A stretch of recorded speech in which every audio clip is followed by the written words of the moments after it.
Innawoods camping with family. Walking up the road to swimming spot. Hear my sister say wait for me. It's not coming from the road but the brush far off the side of the road opposite to our camp. Long slender arm reaches out from behind a tree and beckons me to come. Nope nope nope. Haul ass back to camp. My sister and parents are there cooking lunch. Ask me why I'm out of breath. You race your brother up the aged wooden steps of the abandoned theme park. It's your 8th birthday, and you aren't about to be beaten in a race. Not even against your bigger, faster older brother. The steps of the park are incredibly old and rotten through at some points, but are, mostly, sturdy enough to support your weight. You push yourself to your limit, running up the ancient steps as fast as you can. Your brother still beats you to the top, though. You try not to show it, but you feel as if this completely ruined your day. This is the worst birthday ever. As if it weren't bad enough that your family was too poor to go to a proper theme park like Disneyland, as if having to settle for this glorified playground of rusty nails and broken glass wasn't enough. At least you didn't have to wait to go on any of the rides though, not that any of the rides here worked. Nobody had been here for years, it seemed. The place looked to have been built back before any safety mandates had come into effect. There was a big rusty carousel, a bumper car place with all the bumper cars apparently stolen, and a small roller coaster made out of wood with a lot of pieces missing. The parts of the park that weren't broken or boarded up, though, were fun to explore. There were big forts with jungle gym-like setups, with lots of slides and old rope bridges to race your brother on. The biggest fort had a ton of stairs leading to the top, and this was where you currently lost the race to your brother. At the top of the stairs was a platform, and at the end of the platform were 2 big, round tunnels, the openings to a pair of slides. You peered inside, and saw that after the first couple feet everything was pitch black. The slides were made of old steel and were supported with wood that seemed sturdy enough despite its age and years of disuse. You got on your tiptoes to look over the top of the slides, and saw that they were straight tubes all the way back to ground level, where your parents stood watching you. These were some of the biggest slides you'd ever seen in your life, and the thought of speeding all the way down that great height after climbing all those clumsy old stairs exhilarated you. They looked like big old steel tubes, almost surely 100 feet in length from the top to the bottom. You grab hold of the top of the slide and step 1 foot, then the other into the opening.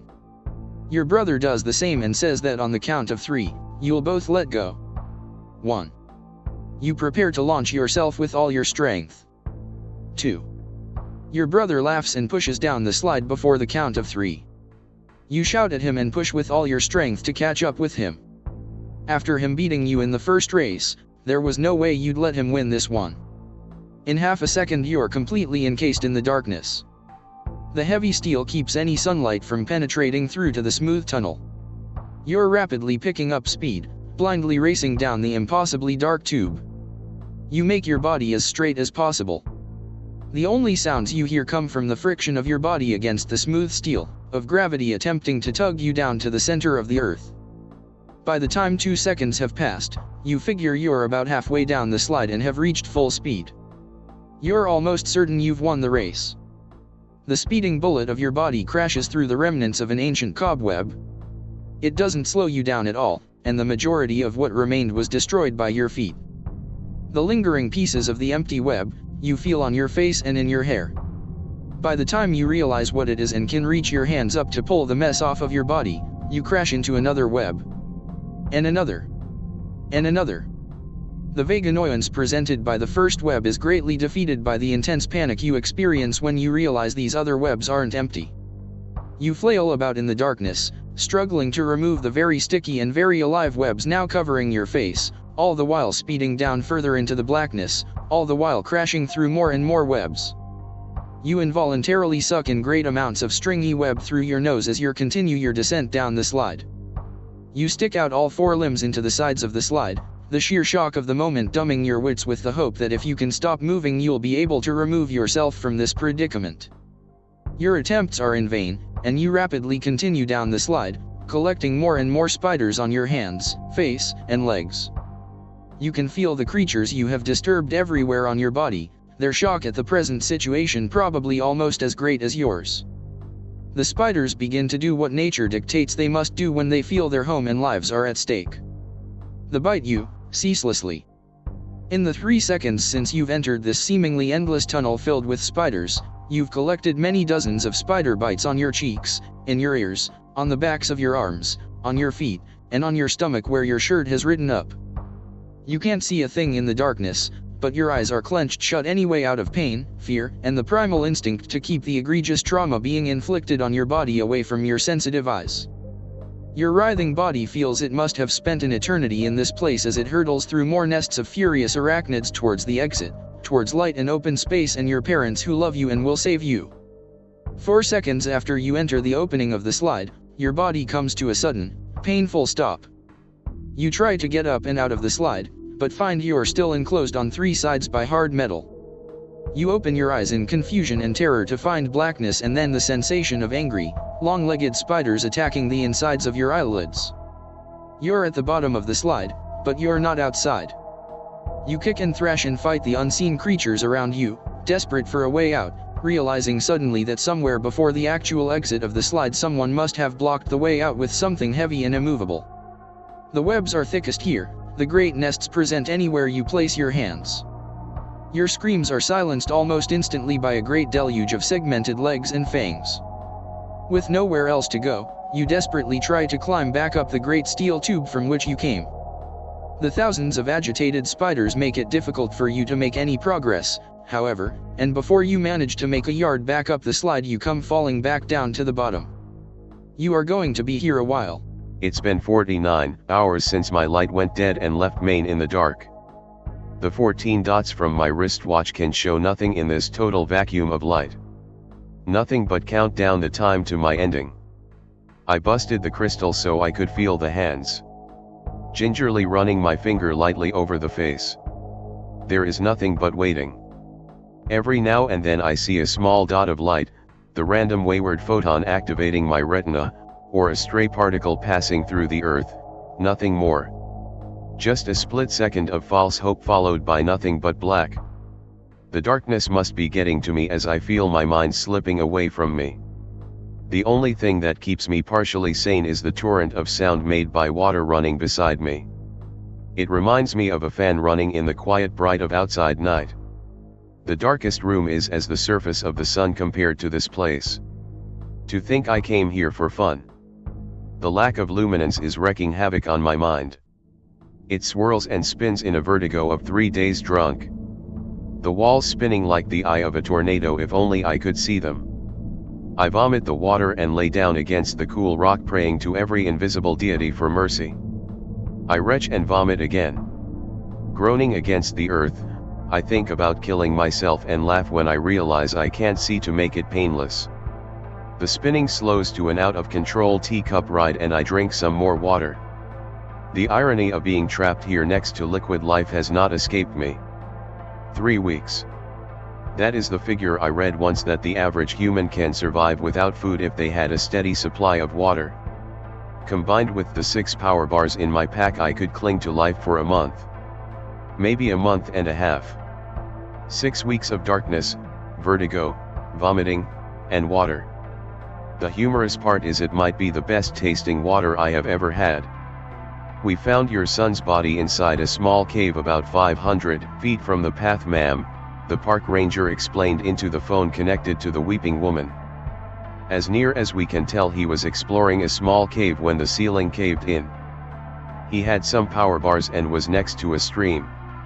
Are you sure you want to know that? Okay, the preliminary report is saying he lived about 3 weeks.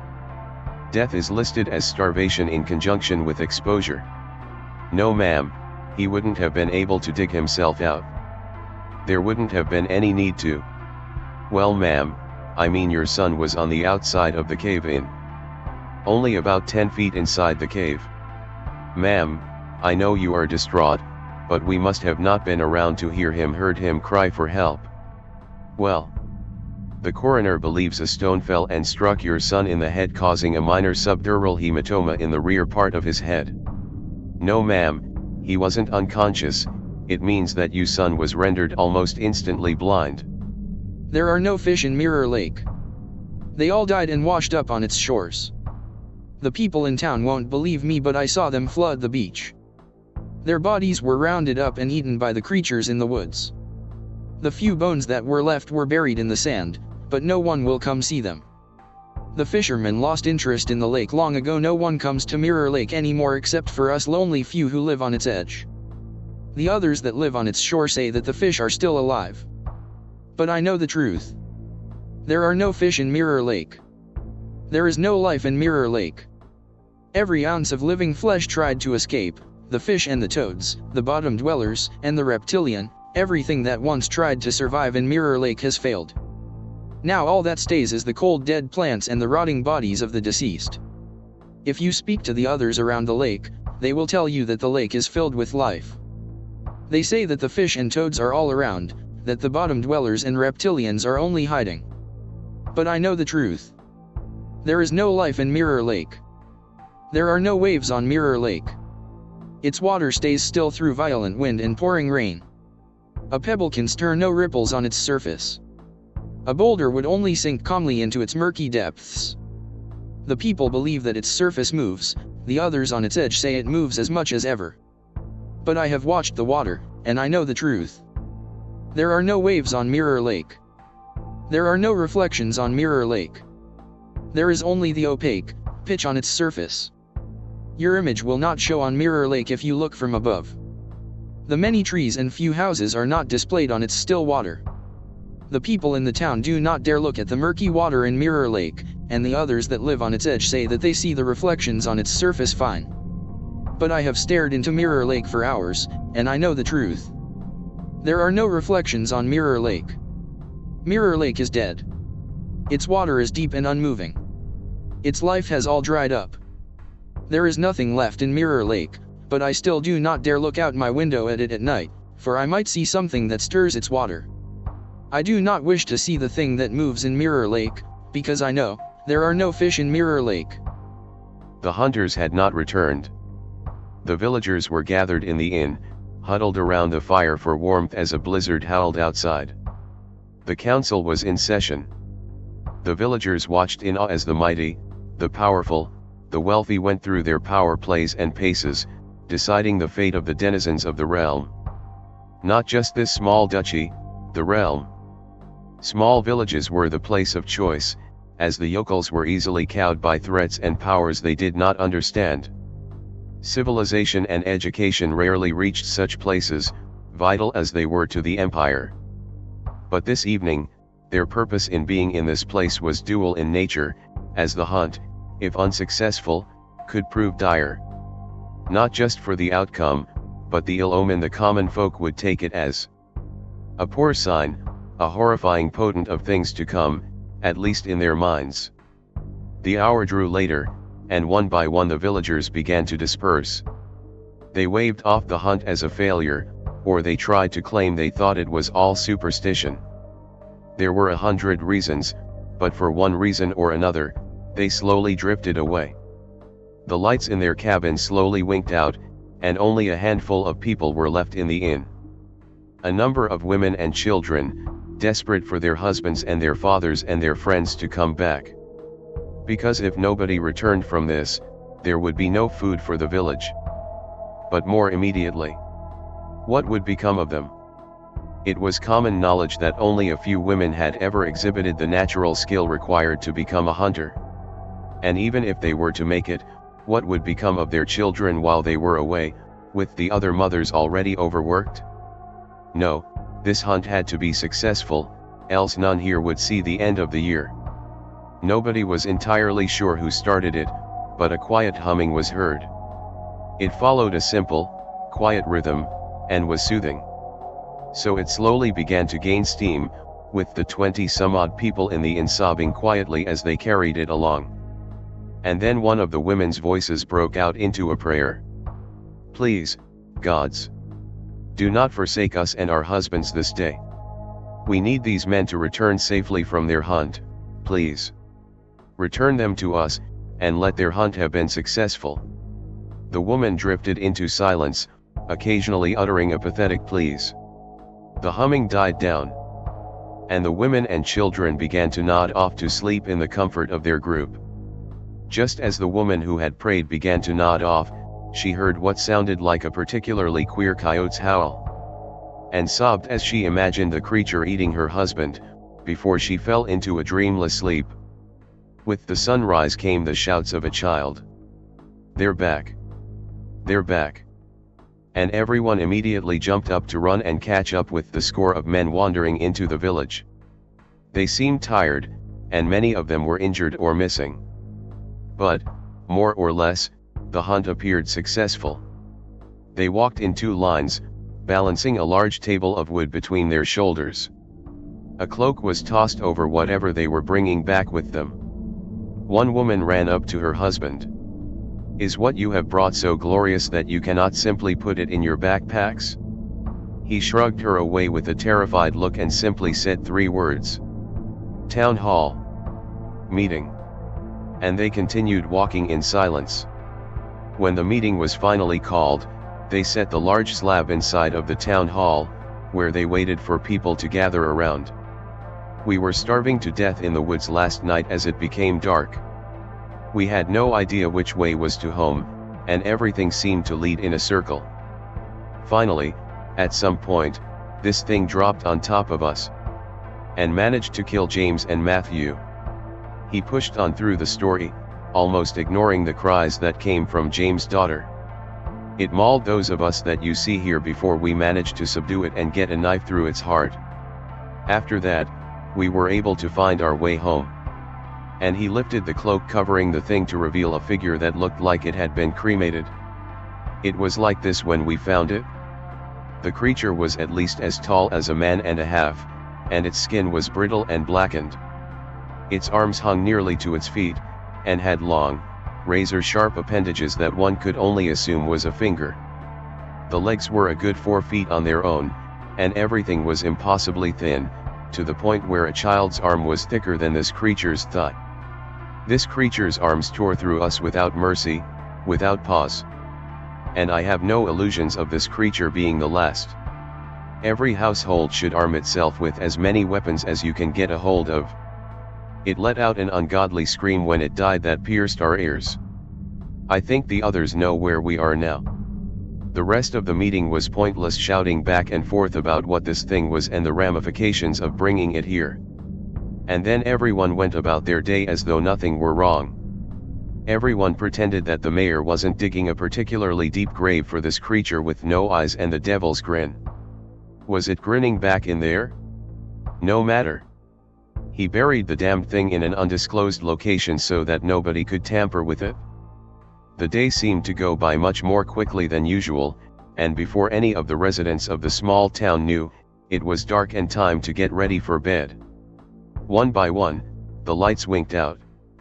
Except tonight, rather than prayers of pleading for mercy, the night sky was littered with prayers of thanks. The next day passed uneventfully, except for the hunters reluctantly releasing more details about their 3-day hunt that seemed to last a year. They apparently got lost on the first night, and were unable to find their way through the forest for the longest time. The creature was the only one they had seen in their entire time outside the village, and they saw it at least once an hour in the corners of their vision. Tales set aside for the next day, the people of the town returned to work, seemingly more distant than the day before. Within 6 hours of sunrise, it seemed, it was already sinking past the other horizon, and everyone moved to bed, more than a little disconcerted by the fact that they got so little work done today. And tonight, it was not prayers of desperation or thanks that littered the night, but screams of all the women who had laid down next to a man who went on the hunt. Every one of these men, as the sun went down, began undergoing a transformation. Within a number of minutes, they were a grinning monstrosity. Their thin, tendril arms whipped around the room until they encountered the nearest weapon they could find. Creatures that got a hold of bows or crossbows began flinging bolts of darkness. Swords produced the razor effect, and clubs produced bashing weapons with the strength to take off a man's head or destroy a wall. Within hours, high-pitched screams littered the night. While a few casualties were had, this was an outstanding victory for the citizens of this small town. Its new citizens, anyway. Part of a nice age relict environment on a mountaintop. The forest appears and disappears in the mist, leaving you alone with the stone. Runes were everywhere. The wind has spent a very long time sculpting this forest. Twin springs flowing with water so good, you feel like you have to ask permission to take some. Farther up the mountain, the forest is dizzyingly far and near at once. There were at least 3 widely separated places I passed on the mountain where a soft, distant, steady, and deep tome sound could be heard clearly. It repeated at 8, 15, 30-second intervals, with pauses for multiple minutes. The impressions were of arrhythmia, of subterranean water, of drums in the deep. Later that month I had the good fortune to speak with an old gentleman who had worked as a logging equipment mechanic all his life, traveling and servicing logging operations in the wilderness area I'd been exploring. And he could not conceive of any logging machinery that would produce such a sound. Lifelong area residents drew a blank at the History Museum, too. However, the only other people I saw on the mountain, 3 local teenagers that I passed on the mountain trail, heard the noise too.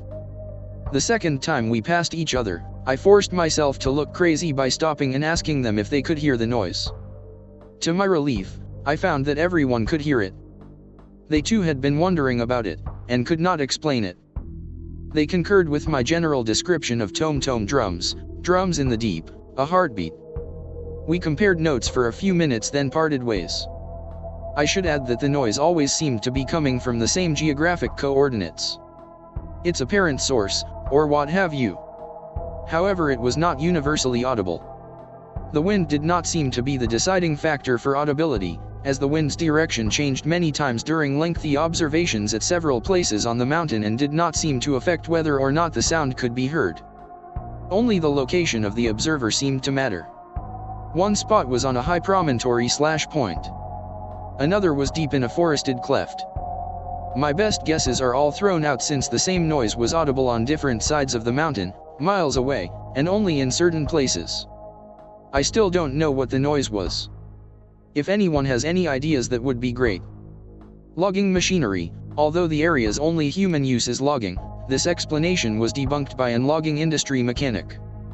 Underground stream knocking boulders around in a cave, echoing through cracks in the mountainside, my favorite possibility, although regularity of the phenomenon may argue against it. Hippies playing the drums out in the valley somewhere, extremely unlikely that they would play 1 to 2 hits at a time and then stop at regular, lengthy intervals, continuing for hours. Non-logging machinery of some kind, again the periodicity makes this strange. Maybe Newagers or Wiccans playing the drums. Not as music, but as part of some ceremony or ritual. Tome. Some standardized words. Tome. Next section of ceremony. Etc. Etc. Etc. So the drums aren't supposed to be music, but instead, a highlight between sections of some other event. Yes, the timing was more like that, but we kept hearing it very close to these regular 8 to 15 to 30 to 60 to 120-second intervals. Also, if it was drums, I'm confused about why it was audible deep in the mountainside, then way out on a cliff, but not continuously in the area between those 2 locations. This one seems like an alien story at first, but it isn't your standard UFO encounter. Location: near Cao Bang, North Vietnam, at the time. Date: August 12 to 13, 1968. A group of Soviet engineers were working in this region hoping to build a hydroelectric power plant, when they heard a rumbling of engines overhead. They all ran out of their tents and were surprised to see a black, diamond-shaped object hovering in the sky, emitting a greenish-blue light. Moments later, the diamond-shaped object was struck by a fiery object that seemed to come from out of the earth. There was a bright flash, followed by a powerful shockwave that knocked the Russians down, tore their tents apart, and swept away their equipment. Somehow, no one was seriously hurt, but the explosion deeply troubled everyone. For several hours, all the radio and communication equipment was down, and they had to wait until morning to report the incident to their superiors. They promised to prepare a full report on the incident. 2 days later, the scientists found a black sphere-shaped object, about 3 meters in diameter, a short distance from camp. The surface of the sphere was completely black, and reflected no light. Even stranger, the sphere did not cast a shadow. The rays of the sun seemed to go around and right through the object, falling on the high grass all around it. The scientists also noticed that the sphere was cool and slippery, as if doused with soapy water. One of the men attempted to scratch the surface of the sphere with a sharp knife to no avail. They notified their superiors about their strange finding, and soon afterwards, the group received instructions to set up a protective perimeter around the object and to guard it until a special group arrived. They were strictly warned not to get within 20 meters of the sphere, so the entire group, 5 men total, camped exactly 20 meters away from the sphere. They had no idea what the sphere could be and guessed it was some kind of new weaponry. After building a small bonfire, the men sat down to rest. One of the specialists, Boris Ivanov, wrote in his diary that the men rested uneasy, staring at the object with their carbines ready, just in case, as they waited for the Special Forces group to eventually show up and take control of the situation. Soon one of the men, Vyacheslav, stood up and walked into the brushwood, which was in the direction of the sphere. The rest barely noticed, thinking he was just walking off to relieve himself. When he didn't return, the men began to nervously call out his name, but there was no response. They searched the area with flashlights but could not find Vyacheslav. Concerned and afraid, the rest of the men eventually gave up and returned to the bonfire.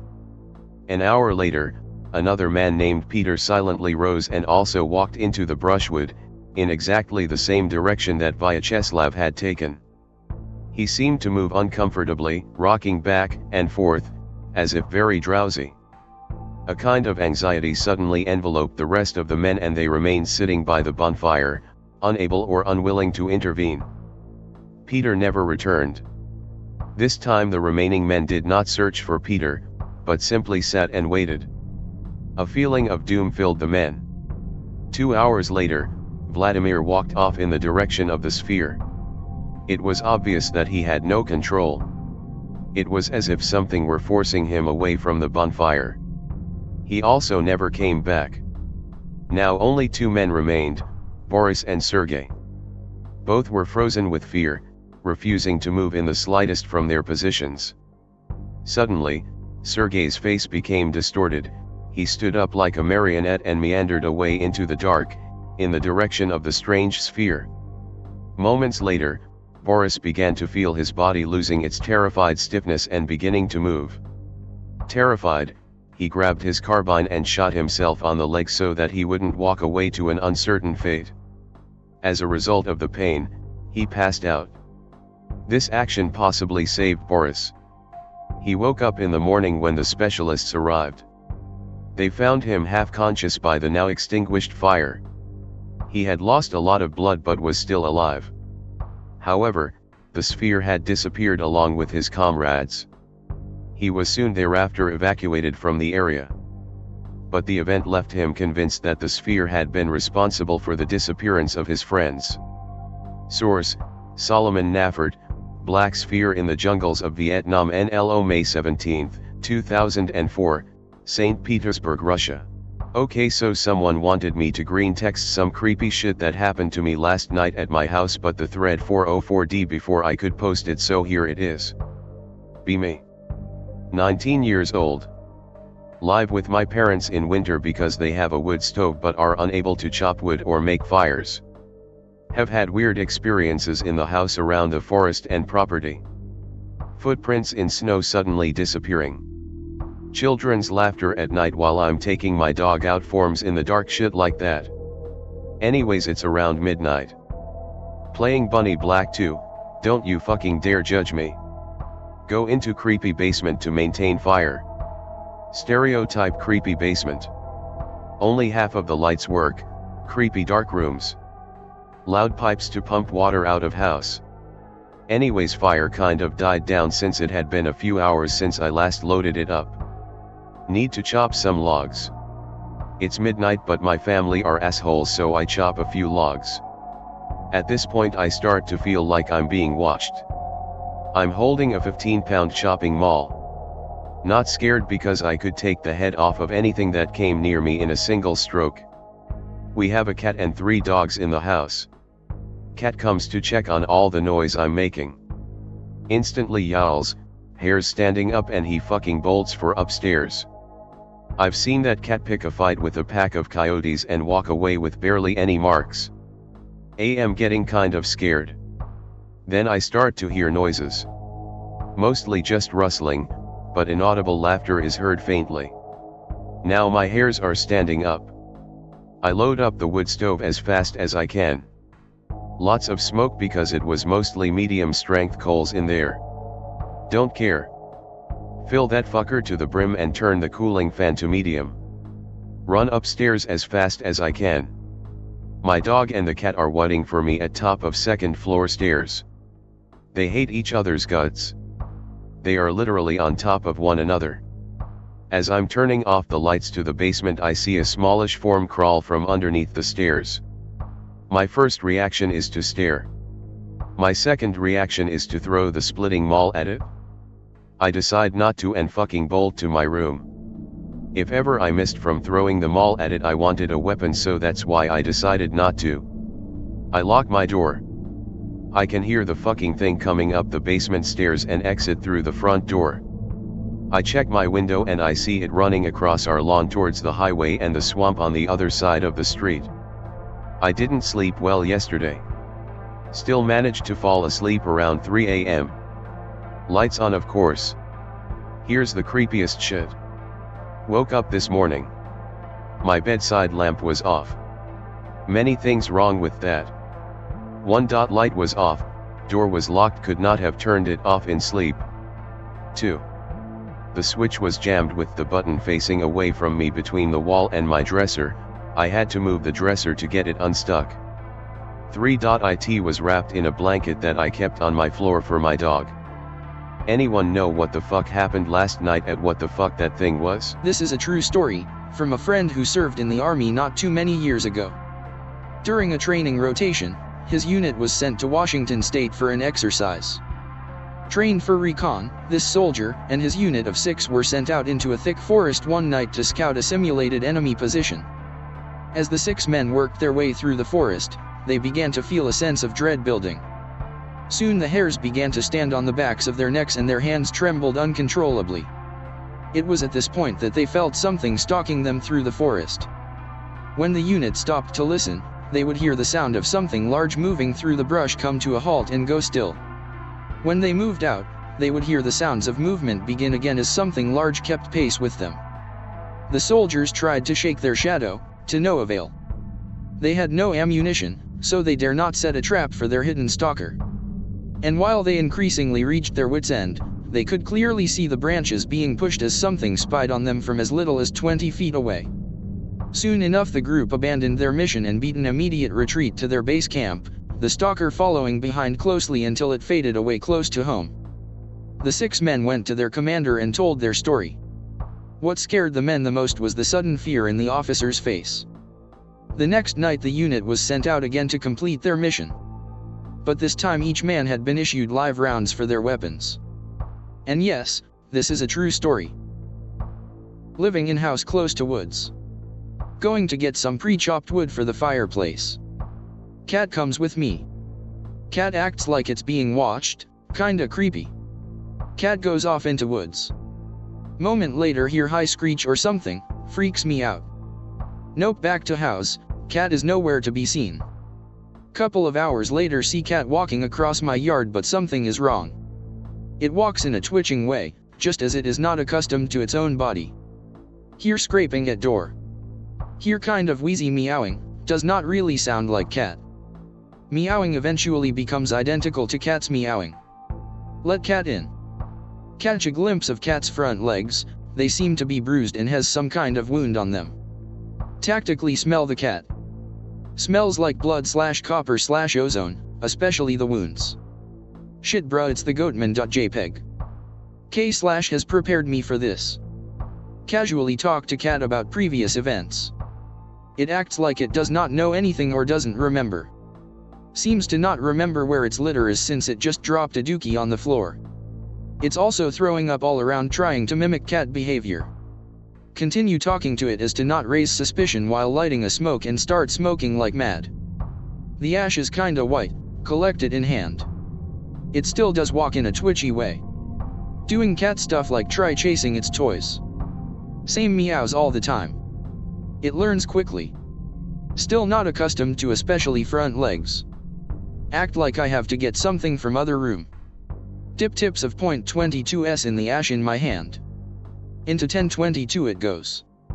Tactically out of my room, put 2 pops in center mass. Unheavenly screeching and twitching.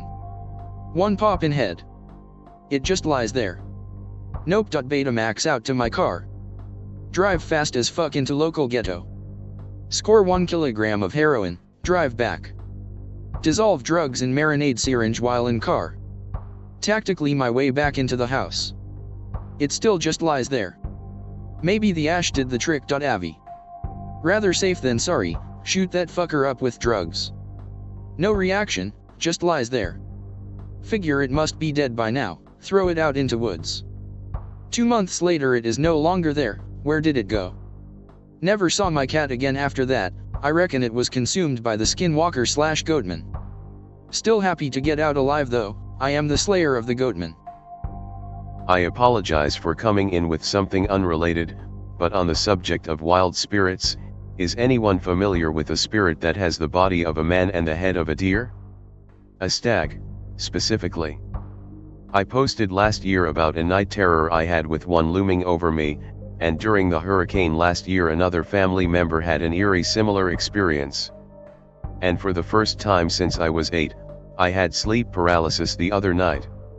No figments, hags, or whatever, but I'm wanting to read into this sort of entity more now, if it's a thing that isn't specific to just me and, now, my cousin. There are a lot of nature spirits, protectors of the forest and such that have a similar look. Head of a deer, antlers on their head, etc. Mind posting the nightmare? I don't mind. Hopefully this is as coherent as my last posting of it, as I don't retell this often, and rarely visit /x/ to begin with. I'll try to be brief. I live in a rural part of the South. When I was young, I spent a lot of time at my grandparents', often staying the night. Their land is thickly wooded, with only the house, the homes of nearby family members, and the dirt road leading away from the property being what you'd describe as clear. I loved it there, and still do even though I rarely visit, especially now that my grandfather has passed. My grandfather had a ritual. He would stay up till 12, and then he would leave the house to go around the property and check on the dogs, make sure his shed was still locked, etc. He would come back, lock the door, and go to sleep. He had never deviated from this routine. I can still picture where I lay in the house. The couch I slept on when I stayed over jutted out and away from the wall, creating a narrow aisle when entering the door, with a wall on one side and the back of the couch on the other. It was with me laying on the couch, able to see the open door clearly, that the thing stood over me. It hadn't crossed around the couch, but loomed over the back of it, not threateningly, but like it was watching me. It had the body of a man, shirtless, and I don't remember if it was muscular or anything.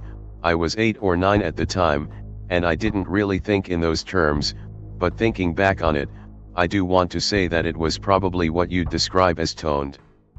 It had the head of a stag, I remember that clearly.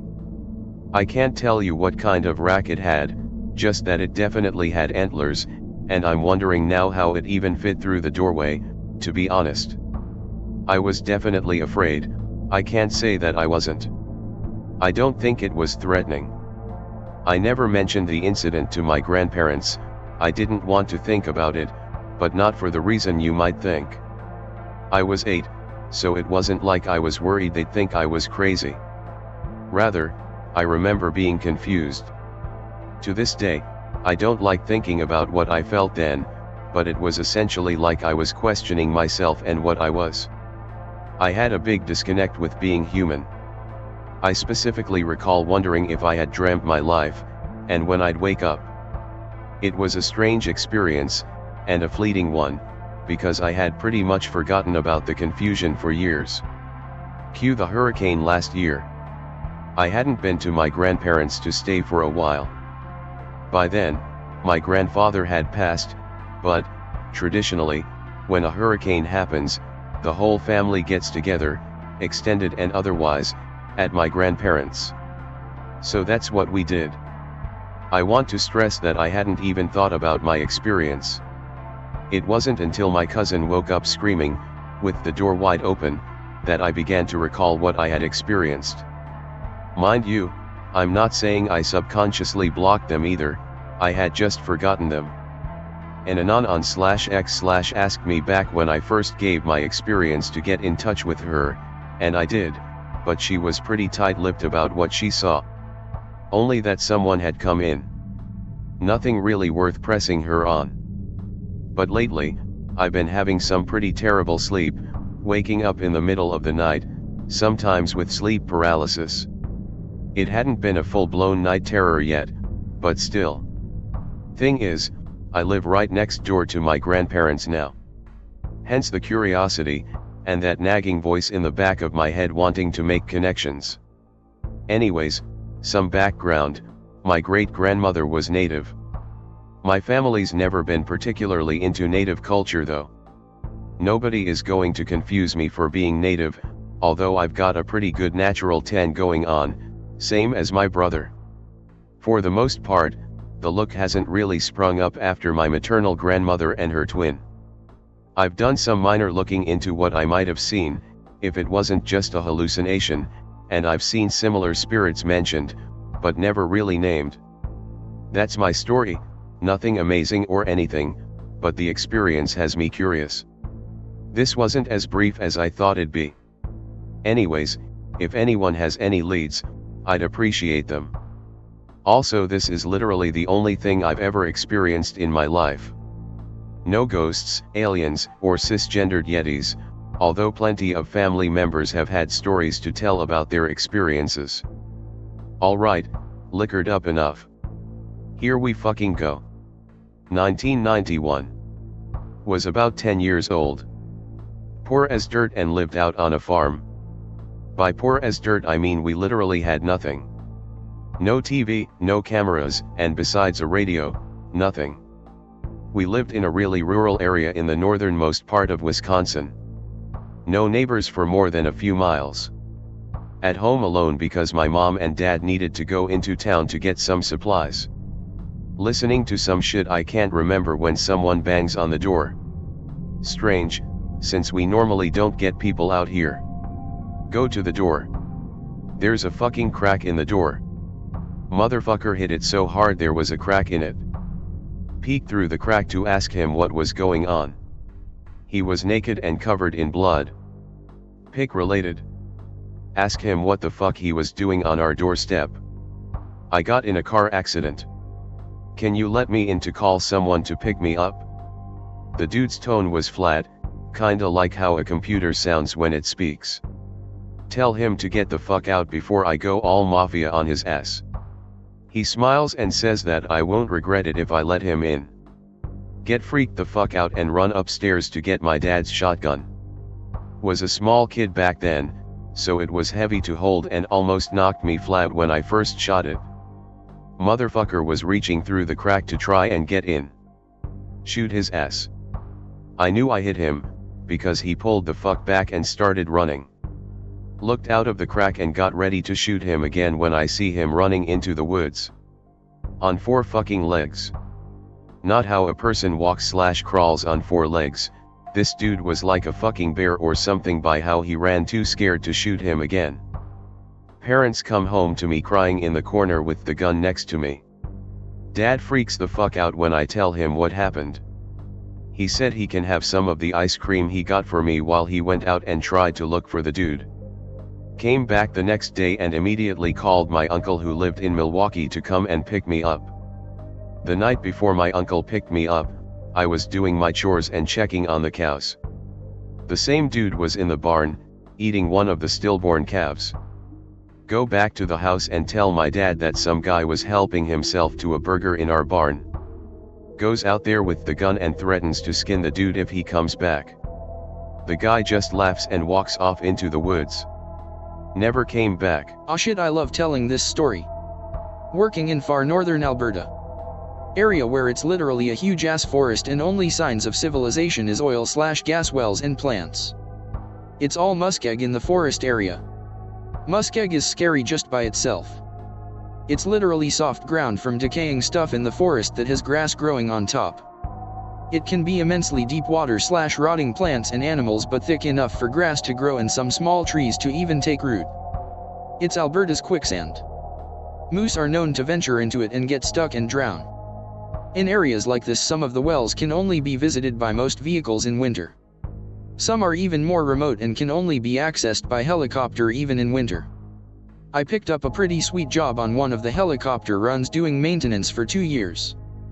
I want to stress these locations are at least 300 to 400 kilometers away from any real civilization at this point, and traveling in these areas is dangerous not only because of animals but shit like muskeg. One summer my pilot lands us down.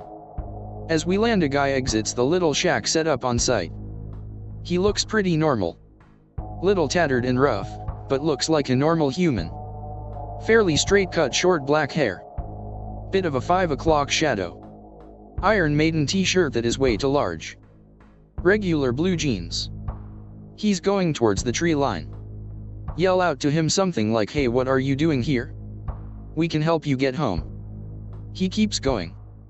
Yell out again, "What the fuck, man? How did you get out here? We can help you." Pilot even yells out something like, "We can cancel our run and get you to safety." He makes it to the tree line while we are yelling. He stops. Looks back kind of. His face kind of slips into a smile. He then runs into the trees and disappeared. No one at work believed us. Still stuck with me. Not really paranormal, but truly the weirdest thing I have ever experienced. I just want to know what he was doing out there.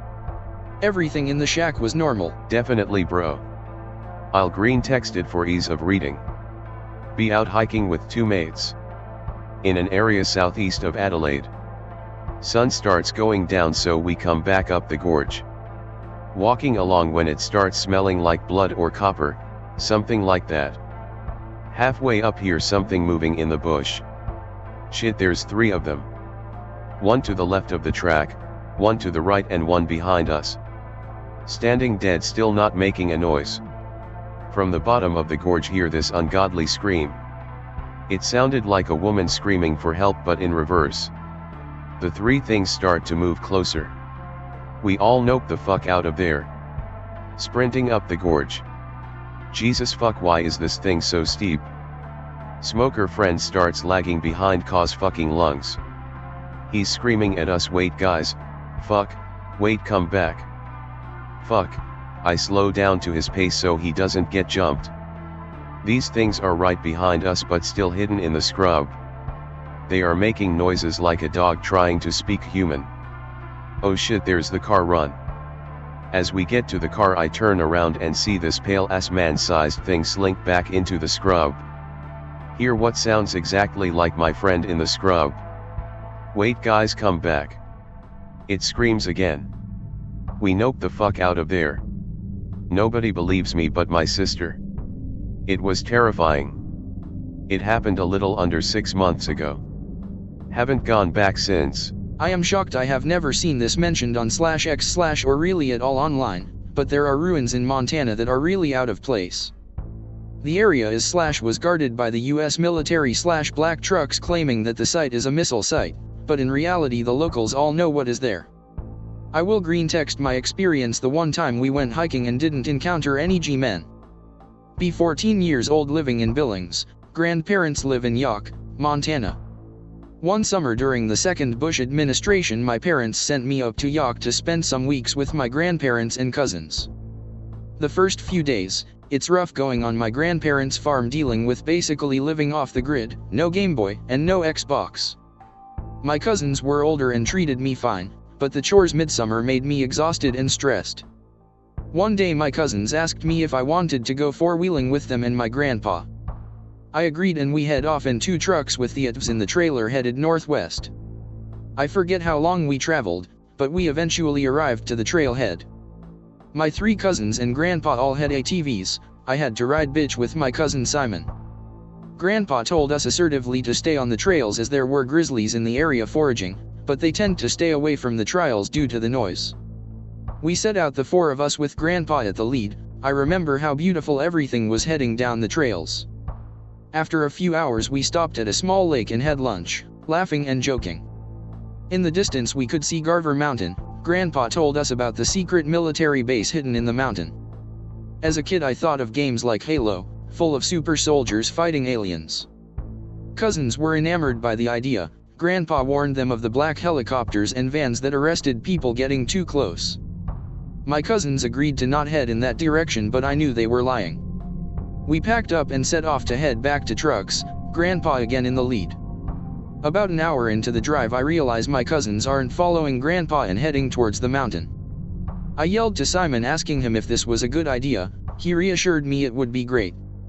Eventually we hit a fence with some warning signs telling us to stay out. We traveled for about 20 more minutes through some thick forest until we reached a break in the fence. The break was big enough to ride through. I remember the screech of the fencing against the sides of the 4-wheeler.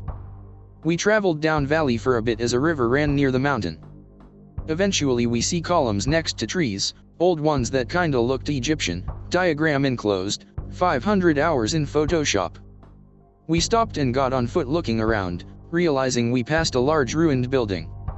We start exploring the grounds. There were carvings of bird people everywhere. They were simple and looked like humans with bird heads and long legs. Other carvings included circles and triangles in odd patterns. My cousins were laughing about how awesome this all was and they felt like Indiana Jones. We approached the main building and it was massive but overgrown.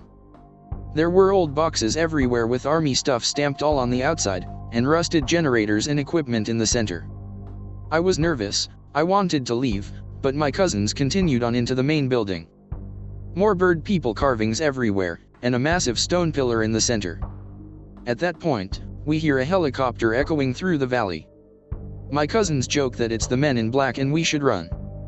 This freaked me out and I started crying as we ran back to the ATVs. We peeled out of the sight and headed back towards the hole in the fence. My cousins were laughing while I was crying. Waiting for us at the hole were 2 big black SUVs, which I thought odd considering how thick the forest was. Overhead I could hear helicopters. It sounded like more than one.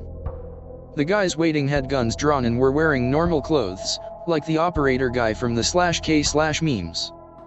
They arrested us and brought us to a ranger station where we stayed for a day in a small cabin attached to the building. My cousins were freaked out and asked for help, but every time they were told to shut up by the men outside the door. Eventually my grandpa showed up and told us we were all going home. No one spoke to us as we left. The ATVs were gone and the other truck we drove was gone too. My grandpa said they took them and never to talk about this again. The entire drive home was quiet. We got to my grandparents, my grandma was crying and hugged us. They told us to never talk about this to anyone, and if anyone asked we broke down in the woods and grandpa rescued us. We never talked about it with each other or my grandparents, and certainly never to my parents. About a year later in school I overheard someone talking to another kid about the hidden temple in the Kootenai forest. I asked him about it, and he recounted a story about how his dad and grandpa found the same place while hunting one winter. The kid described things perfectly. Fearing the government guys, I told him to never talk about it. Even now I am a bit uneasy discussing this. I am not sure if anyone else has ever been up there. I tried using Google Earth and other providers to try and find it, but no luck. I am not sure if the trees cover everything up or if the government edits things like that out. Similarly, searching online pulls up nothing. I'll never forget the birdmen carvings and all the odd shapes carved into the weathered rock. I don't browse/X/ often, but I have some good stories to share with you. Tons of creepy stuff happens in the woods I live nearby. Story 1. B8. Exploring the woods alone with my dog one morning. Don't expect anybody to be back there, so dog is off leash and running around, sniffing, whatever dogs do. I'm just following trails set by other animals. Using a stick to clear spider webs in my way/suspicious looking plants, stuff like that. A creepy feeling gnaws at me the deeper I go into the woods. Hear what faintly sounds like a human screaming in the distance. Dog perks up and looks at where the scream came from too. It's coming from deep in the woods. I stand there unsure what to do, feeling overly confident. I decide to follow where the scream came from. First time I'm in the woods alone too. Dog just went back to sniffing and running around. After what feels like half an hour, I come across stuff that humans obviously left. A couch sitting in middle of nowhere. Broken bike hanging in a tree. Lots of beer bottles hanging around. Looks like some teen hideaway. Carefully walk around the beer bottles and avoid all of the crud laying around. After I walk a decent distance past it, I hear a scream behind me, where I came from. Realize dog has been gone for a while. Too scared to call my dog's name to draw attention to me, so I just stand there awkwardly looking for any signs of anything. Kind of crouch down and walk back. Still bright daylight, so I should be able to see anything off in the distance. 2 minutes later I hear heavy breathing. It's getting closer, and fast. Start freaking the fuck out, look around, swinging my stick like a maniac. Suddenly dog jogs out of bush, then past me.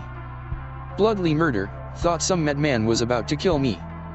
Scold the dog silently. Realize dog shouldn't be going ahead of me, runs to grab dog's collar and put leash on. Continue my ninja walk towards where I thought the scream came from. Didn't see or hear anything after what feels like an hour and a half of searching. Walked back home, didn't tell my parents what I heard, cause they'd just freak out and not let me back in. Maybe a year after last incident, so 9ish at the time. Riding bike in the woods with my friend, morning again. Friend is easily scared, thinks there's snakes around every corner, poisonous spiders that'll hunt him down alive, etc. I calm him down and tell him I walked those trails 1,000 times, probably actually only 10 times. Find some trail that I never followed before. Now the creepy feeling starting to build up on the back of my neck. Ignore it, keep going. I want to see where this trail goes. Friend complains it's creepy, trees, plants are all dead, etc. I tell him it's fucking fall, of course the trees are going to have no leaves and look dead. Actually fall only began, trees are only turning orange/red and most plants still have leaves. I'm getting scared myself, but nothing's happened yet and I wanna explore this new trail. Come across a cabin in the middle of a field of grass. Friend doesn't want to approach it, of course. I ignore him and walk boldly ahead. Actually knocked on the door. Nobody answers. I push open the door and I look back. Friend is gone. Hear a scream coming from the cabin. Run the fuck away. Look back, cabin door closed while I was looking. Didn't find my friend until next day at school. Story 3. This time it took place in night. I walk in the woods all the time with my dad, he loves nature. He wants to go again tonight. Both of us bring a flashlight and my dog. Dad is holding the leash instead of letting dog run around cause he doesn't want to lose the dog and have to look for it in the night. He finds the teen hangout spot with the couch and the bike hanging in the tree. Just keeps walking past it casually. Dog is obviously freaking out though. Whining, trying to pull Dad away. Dad and I keep looking around for whatever it could be that's freaking out the dog. Dog start barking, we smack the dog to quiet it. Now I can smell wood burning. Ask Dad if he smells it too. He nods, but we don't see any fire. Figure maybe someone's smoking or something, but it doesn't smell like that. Whatever, we keep walking cause no flame. I shine my flashlight around and see 2 glints appear midair off in the distance. Moved my flashlight back, it disappeared, but the bush around it is moving. Pull my dad's arms and whisper what I saw. He shines his flashlight at where I was looking. Doesn't see anything. Dog still refuses to calm down. Half an hour later we hear what sounds like wolves/coyotes howling. Wolves/coyotes are rare around here, but they do exist here. It's enough for my dad, we walk back home. Dog starts pulling ahead with all of his might. Slips out of Dad's hand, Dad, and I scream for his name. Too late, he disappeared off in the darkness. We chase after it, calling its name. I look back behind me. I can see a dark shape disappear behind some tree in the moonlight. I look forward and keep running. Dog actually ran all the way back home. Story 4. By the way, this took place in early 90s, sorry I didn't have a camera back then. Didn't go in the woods for a while, sat around and played video games, ate, watched TV, typical Amerifat stuff. Decide to go again one day, probably 11 at the time. I remembered that cabin in the woods. I asked my friend, different friend, if he wants to check it out too. He brings his dog and I bring mine. Walking to where I think the cabin is. It's after school but we still have many hours of daylight left. We're just chatting away while our dogs chase and play with each other, run around sniffing etc. Dogs disappear after a few minutes. We call their names and they come back but then they jog away again, same direction. We follow, find a dead deer with an enormous gut cause of all of the maggots and juices in it, head is missing though.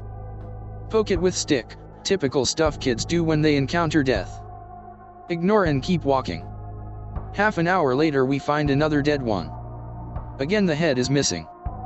Joke with my friend that deer skulls are used for dark magic. Finally we find the cabin.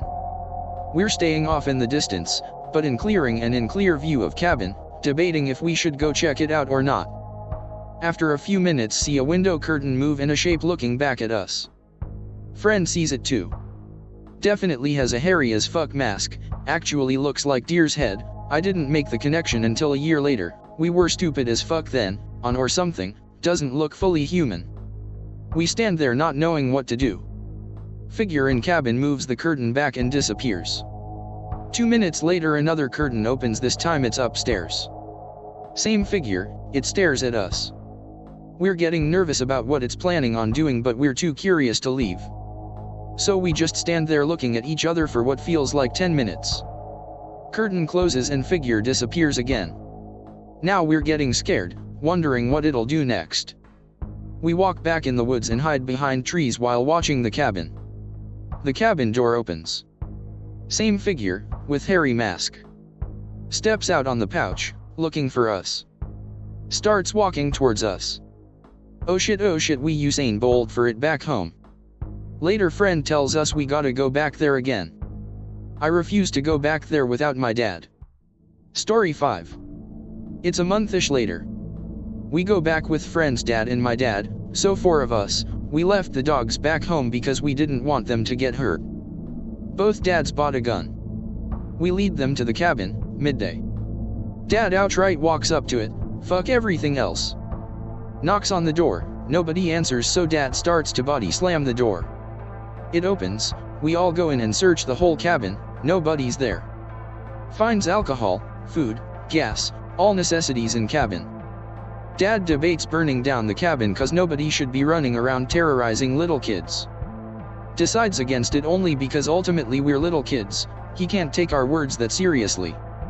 As we leave I look back. It's fucking there, curtain open, deer head, everything, staring at us. I pull Dad's arm and just points. We all see it. Dad starts walking back to cabin, figure disappears as quickly as it notices us walking back. Cabin door is locked this time. Dad curses and kicks it harder. Dad actually shoots the door handle in desperation. Still doesn't open, fuck it, Dad breaks window and hops in. We all get in, nothing out of place to be found. We can't all be imagining shit, and we surely didn't lock the door when we left. We leave, this time Dad decided we'll spend the night in the cabin at some point later to find this fucker. I'm watching the cabin the whole time. Once again curtains open and the figure is standing there watching us. Still drives me nuts to this day that it can disappear and appear like that. Story 6. A year later Dad still remembers his promise. Makes the preparation to spend a week in the cabin, uses vacation time, everything, he's a determined fucker. Friend, his dad, and the 2 dogs are coming along too. We actually see the figure upstairs as we're walking towards it. We get to the cabin just before dark and knock on the door, of course we're ignored. Body slam time, breaks open with less effort than last time. We get in, search the whole place, of course nobody's here. Set up camp, water, food, books, guns etc. We all slept together in the living room for protection. Dad decides him and friend's dad will take turns staying up. We didn't need to bring a lamp and oil, already was here, we light it and use it throughout the night. We told each other ghost stories and shit like that late into the night. Dog started barking in middle of night. Wake up to find lamp burnt out. In the moonlight I could see a figure outside looking in from the window. Freak the fuck out, figure disappears under the window behind the wall. Both dads jolts awake and grabs his gun. Nobody else saw the figure, but this time we're more careful, and all of us shared the watch duty this time. Nothing happened for the rest of the night, but holy shit I was still freaking out that it got so close without alerting us. Next day we cooked our food and ate breakfast. Just pretty much a normal camping experience for rest of the day. We stuck together close though. Friend and I went exploring in the woods with my dog. I was entrusted with a gun. Dad and friend's dad kept the other dog.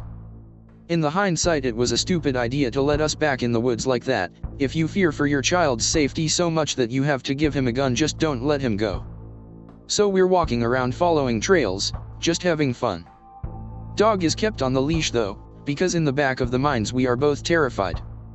Maybe some 20 minutes after exploring we find another dead deer without a head. Man, this is getting old, I recall my friend saying. For me it was just more evidence that it's still around. We find some stream and throw rocks into it. I set down the gun against a tree and friend let go of the dog to let it run around as we relax and chat about girls. Eventually we can't ignore the creepy feeling anymore. I get my gun and we call the dog over. It doesn't come back. We nervously walk back to the cabin, still calling for the dog the whole time. Dad and friend's dad was sitting around in living room with dog resting in between. When we get back, Dad asked if we found anything interesting. No, but now the dog went missing. He just froze for a moment. I don't think he even breathed. Calmly got up and everybody went looking for my dog. Never came back. We kept looking around until just before dark. We went back in the cabin only to find everything thrashed, all of the water gone, all of the gas was gone, all of the food and bullet was thrown around outside of the cabin and stomped into the dirt. The guns themselves were emptied of bullets, our flashlights were destroyed. Bullets are useless, we don't have any food or water or any light. Fuck. We still had a handful of bullets, one gun, and one flashlight that we bought with us when we went looking for the dog. We decide to spend the night in the cabin instead of walking through the woods in the dark with barely any protection. Decide to huddle together again in the living room. This time 2 out of 4 people are on watch duty at all time. Nobody slept well that night, so really all 4 of us were awake half of the time. Whenever someone had to use the bathroom we took the dog and the flashlight with us. Late in the night we could hear footsteps in the basement. Dog perked up its ears and I woke up my friend. Dad grabbed his gun and everyone just listened. Sounds like footsteps just walking around. This continues for maybe an hour before Dad decides to go check it out. None of us want him to go alone. We all huddle around him as he holds the gun and slowly opens the door leading downstairs. Everybody get on the floor. Walks the dinosaur. Just kidding, perfect time for that though. By the time the door creaks open the footsteps have stopped. Dad actually stands at top of the stairs for what feels like a minute before he took another step. He points down the gun aiming just in case anything wants to jump. All of us step down after him and reach the bottom of the stairs, flashlight searching the whole room. Basement is pretty empty. We checked everything, it's just not there. Impossible for it to pass us on the stairs. Suddenly we hear footsteps upstairs. What the actual fuck? How does it keep disappearing and appearing like that? Dad runs upstairs in rage. We all follow after him trying to stop him. We see the figure already outside, running away into the woods. Dad takes shots at it, then tries to chase after it once the bullets are gone. That ain't happening. JPG. Friend's dad, friend, and I all restrain my dad. Dad finally calms down half an hour later. Everyone stayed awake the rest of the night. When the sun was high enough we all headed back home without further incidents. The next day Dad and I came back to set the cabin on fire so it had no place to live. Moved away a year later. Friend didn't. Still have more to tell. 3 years later I called my friend to get in touch because we haven't talked to each other in so long. Wasn't long before we started talking about our experience. Friend said he went back a few months after we moved away, said the cabin was still burnt to the ground but something is weird about the cabin. He hesitated to go further. Of course I had to ask what was weird about it. Friend tried to avoid my questions, but I persisted. When he went back, the rubble from the cabin had been rearranged. It now formed a perfect circle of charred pieces around the perimeter of where the cabin stood. Nothing inside this circle except for one solitary thing. Sitting in the middle of the circle was a headless, almost completely decomposed body of an animal. Another deer? I asked my friend. No, he said. Your dog.